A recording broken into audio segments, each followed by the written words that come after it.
Magandang umaga po sa inyo lahat. Ngayon po ipag-usapan natin yung mga bat ng Thailand. Ito po yung 3 piraso. Ito po yung si King Rama D9. Ito po. King Rama D9. Ano po? Tatay nung King ng 10. King Rama D10. Ano po? Ito po yung isa. Ito po yung commemorative coins. No. Ito po yung rare na coins. Ito pala. Ito man, si King Rama D9 pa rin po ito. Ayan po. Medyo, ano po. Ito, 4 na ano po. Ito yung commemorative coins ng Thailand. 10 baht. Ayan po, commemorative po ni King Rama D9. Ano po, may mga value to, mga kabayan. Meron po sila. Kahit nakikita yung mas mataas pa yung 10 baht nila sa 10 pesos natin ngayon. Dahil tumas po ang value ng baht nila. Ayan po, 10 baht. Ayun, nakikita nyo. 10, nakasulat na 10. Ano po? Para hindi po kayo malito. Ayan po. Itong isa naman po, ito rare po. Talaga, walang nakasulat na 10. Oh, puro Thai lang po. Ito. Si King Rama D9 po siya.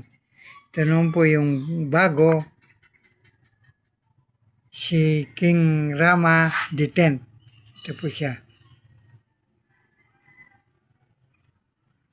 Oh, para maliwanag po sa inyo.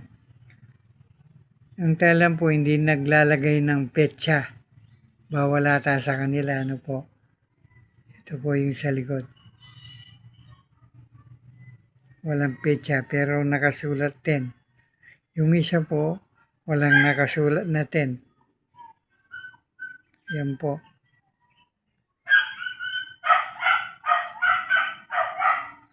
Yan po. 3 piraso na 10.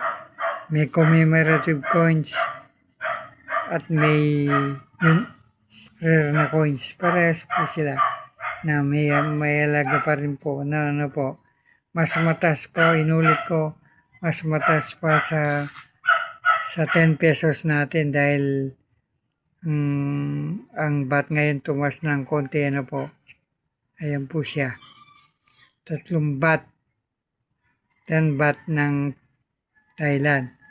Si King Rama D9 at si King Rama D10. Ano po? Ito po, palagi ko pong sinasabi, inuulit sa inyo. Maraming salamat po. Sana matulungan niyo ang coin collector na ito na palaging nagbablog sa inyo.